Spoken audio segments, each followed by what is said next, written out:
This week, I went to Pearl Harbor. It is a place every American should visit. The National Park Service offers tickets, but there are so many visitors that most people have to join a private tour to get in. After Hawaii had a missile scare, Pearl Harbor was on many people's minds this week. We took an excellent tour with Keith from Discover Hawaii. He told us an amazing story. His father was a young child playing in his backyard on Saturday, December 6, 1941. He saw a plane overhead and recognized it as a plane from Japan, as it had the sun symbol on it. The pilot looked down on him with a set of binoculars. Clearly, the Japanese were scouting areas in Hawaii before they bombed. There were 2,403 killed on December 7, 1941. While that's not as many as 9/11, it's an incredible number, especially when the United States population was 133.4 million, according to the U.S. Census Bureau. There are many conspiracy theories, including that President Roosevelt knew it was going to happen and wanted an excuse for entering the war. I am not a believer in that theory. There are some lessons to be learned from Pearl Harbor, especially concerning why Japan decided to bomb the American forces that December day. Supposedly, there were talks in Washington, D.C., happening right until the bombing of Pearl Harbor. The man who designed the attack was not against America. His name was ADM. Isiroku Yamatomo. He had studied as a special student at Harvard for almost 3 years, and he hitchhiked across America. He liked America but felt loyalty to Japan. Why then did Japan attack? My view is that it felt it had nothing to lose.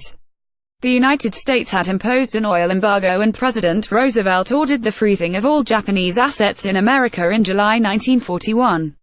In 1941, Japan had only 18 months of oil reserves. Roosevelt also closed the Panama Canal to Japanese shipping. There were some geopolitical factors as well. The Japanese had gotten the Vichy government in France to allow its troops into French Indochina. Japan desperately needed natural resources, and this would help them get them. The Japanese had developed the essentials of policy toward the South Seas, which allowed peaceful expansion unless the Allied forces threatened an embargo.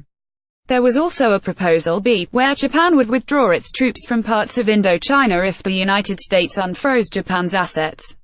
Roosevelt was trying to punish Japan for its 1931 invasion of Manchuria in what is now China.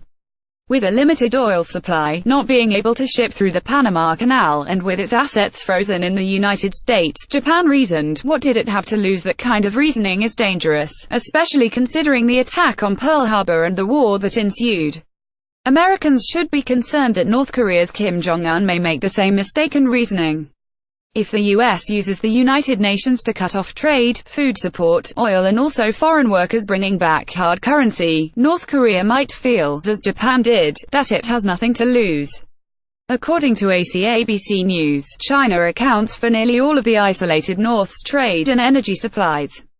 Beijing has imposed limits on oil sales and cut deeply into the North's foreign revenue by ordering North Korean businesses in China to close, sending home migrant workers and banning purchases of its coal, textiles, seafood and other exports. Imports from the North shrank 81.6% to $54 million in December, while exports to the isolated, impoverished country contracted 23.4% to $260 million, said a spokesman for the Chinese Customs Agency, Huang Songping. The UN Security Council has steadily tightened trade restrictions as leader Kim Jong-un's government pressed ahead with nuclear and missile development in defiance of foreign pressure. While it may look as if China is the one behind the trade restrictions and limits on oil sales, no one is taken in by China being the bad guy. Kim Jong-un is developing missiles aimed at the United States. He has not set his sights on China. We have lessons to learn about why Pearl Harbor was attacked in 1941, and giving a country like North Korea nothing to lose is the main lesson here. It will not be fooled by China's actions. It knows it's the US that wants to cut off trade in oil, just like with Japan in 1941. Media wishing to interview Ellen Ratner, please contact email protected.